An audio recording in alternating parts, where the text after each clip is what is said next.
ನಮಸ್ಕಾರ. ಧನಸ್ಸು ರಾಶಿಯ ಸ್ನೇಹಿತರೆ, 2025ರಲ್ಲಿ ನಿಮ್ಮ ಆರ್ಥಿಕ ಸ್ಥಿತಿ, ಶಿಕ್ಷಣ, ಕುಟುಂಬ, ಪ್ರೀತಿ, ಆರೋಗ್ಯ ಮತ್ತು ಗ್ರಹಗಳ ಸಂಚಾರದ ಪರಿಣಾಮಗಳ ಬಗ್ಗೆ ವಿವರಿಸುತ್ತೇವೆ. ಈ ವರ್ಷವು ನಿಮ್ಮ ಜೀವನದ ವಿವಿಧ ಕ್ಷೇತ್ರಗಳಲ್ಲಿ ಹೇಗೆ ಪ್ರಭಾವ ಬೀರುತ್ತೆ ಎಂಬುದನ್ನು ನೋಡೋಣ ಬನ್ನಿ. ಅದಕ್ಕೂ ಮುಂಚೆ ನೀವಿನ್ನು ನಮ್ಮ ದೈವ ಮಾಹಿತಿ ಚಾನಲ್ನ ಸಬ್ಸ್ಕ್ರೈಬ್ ಮಾಡಿಲ್ಲ ಅಂದರೆ ಈ ಕೂಡಲೇ ಸಬ್ಸ್ಕ್ರೈಬ್ ಮಾಡಿಕೊಳ್ಳಿ. ನಾವು ನೀಡುವ ಎಲ್ಲ ರೀತಿಯ ಮಾಹಿತಿಗಳು ನಿಮ್ಮ ಮೊಬೈಲಿಗೆ ಬರುತ್ತೆ. ಇನ್ನು ಗುರುಗ್ರಹ ಅಂದರೆ ಬೃಹಸ್ಪತಿಯು ಮೇ 14ರವರೆಗೆ ವೃಷಭ ರಾಶಿಯಲ್ಲಿ ಇದ್ದು ನಂತರ ಮಿಥುನ ರಾಶಿಗೆ ಪ್ರವೇಶವನ್ನು ಮಾಡ್ತಾನೆ. ಇದು ನೌಕರಿ ಅಥವಾ ಉದ್ಯಮದಲ್ಲಿ ಹೊಸ ಅವಕಾಶಗಳನ್ನು ತರುತ್ತೆ. ಹಾಗೆ ಮಂಗಳನು ಜುಲೈ 27ರಂದು ಕನ್ಯಾ ರಾಶಿಗೆ ಪ್ರವೇಶವನ್ನು ಮಾಡುತ್ತಿದ್ದು ನಿಮ್ಮ ವೃತ್ತಿ ಕ್ಷೇತ್ರದಲ್ಲಿ ಉತ್ತೇಜನದ ಸಂಕೇತವನ್ನು ಮಾಡುತ್ತೆ. ಹಾಗೆ ಹೂಡಿಕೆಯಲ್ಲಿ ಜಾಗರೂಕತೆಯ ಅಗತ್ಯವಿದೆ. ಅನಾವಶ್ಯಕವಾಗಿ ಖರ್ಚುಗಳಿಂದ ದೂರವಿರಿ ಮತ್ತು ಚಾತುರ್ಯದಿಂದ ಹಣವನ್ನು ನಿರ್ವಹಿಸಿ. ಇನ್ನು ಶೈಕ್ಷಣಿಕ ಭವಿಷ್ಯವನ್ನು ನೋಡೋದಾದರೆ, ಬುಧನ ಪ್ರವೇಶವು ಮೇ 23ರಿಂದ ಜೂನ್ 6ರವರೆಗೆ ವೃಷಭ ರಾಶಿಯಲ್ಲಿದ್ದು ವಿದ್ಯಾರ್ಥಿಗಳಿಗೆ ಉತ್ತಮ ಫಲಿತಾಂಶಗಳನ್ನು ತರುವ ಸಾಧ್ಯತೆ ಇದೆ. ಹಾಗೆ ಗುರು ಮಿಥುನ ರಾಶಿಯ ಪ್ರವೇಶವು ಅಧ್ಯಯನದಲ್ಲಿ ಶ್ರಮ ಹೆಚ್ಚಿಸುವ ಅಗತ್ಯವಿದೆ. ಇನ್ನು ವಿದ್ಯಾರ್ಥಿಗಳು ಸಮಯದ ವ್ಯವಸ್ಥೆ ಮಾಡಿ ಮತ್ತು ನಿಯಮಿತ ಅಭ್ಯಾಸಕ್ಕೆ ಹೆಚ್ಚು ಒತ್ತು ಕೊಡಬೇಕಾಗುತ್ತೆ. ಜ್ಞಾನವನ್ನು ಚುರುಕು ಮಾಡಲು ಆನ್ಲೈನ್ನಂತಹ ಕೋರ್ಸ್ಗಳನ್ನು ಬಳಸಬಹುದು.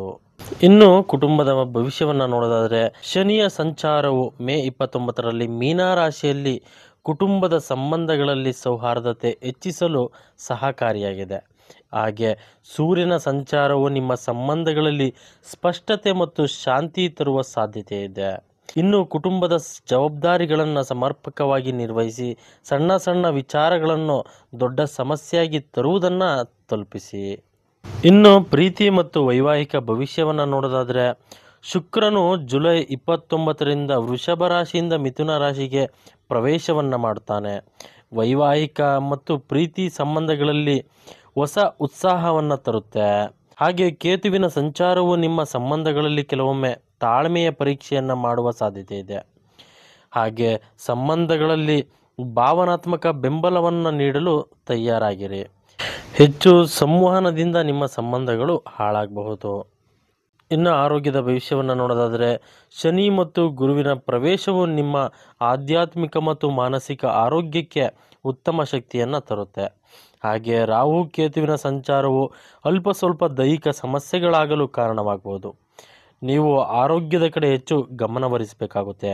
ಆಧ್ಯಾತ್ಮಿಕ ಅಭ್ಯಾಸಗಳು ಹಾಗೂ ಯೋಗಗಳ ಮೂಲಕ ದೈಹಿಕ ಶಕ್ತಿಯನ್ನು ಹೆಚ್ಚಿಸಬಹುದು. ಇವುಗಳೆಲ್ಲ ಪರಿಹಾರಗಳಿಗಾಗಿ ನಿತ್ಯ ಸೂರ್ಯ ನಮಸ್ಕಾರ ಮಾಡುವ ಮೂಲಕ ಆರೋಗ್ಯವನ್ನು ಉತ್ತಮ ಮಾಡಿಕೊಳ್ಳಬಹುದು. ಬುಧವಾರದಂದು ಗಣಪತಿ ದೇವಾಲಯದಲ್ಲಿ ಪೂಜೆ ಮಾಡಿ. ಗುರುವಾರದಂದು ಧರ್ಮಸ್ಥಳ ಅಥವಾ ಯಾವುದಾದರೂ ಪುಣ್ಯಕ್ಷೇತ್ರಗಳಿಗೆ ಭೇಟಿ ನೀಡಿ. ಇಂತಹ ಹೆಚ್ಚಿನ ಮಾಹಿತಿಗಳಿಗಾಗಿ ಲೈಕ್ ಮಾಡಿ, ಶೇರ್ ಮಾಡಿ, ಹಾಗೆ ಓಂ ಧರ್ಮಸ್ಥಳ ಮಂಜುನಾಥಾಯ ನಮಃ ಅಂತ ಕಾಮೆಂಟ್ ಮಾಡೋದನ್ನು ಮರಿಬೇಡಿ. ಧನ್ಯವಾದಗಳು.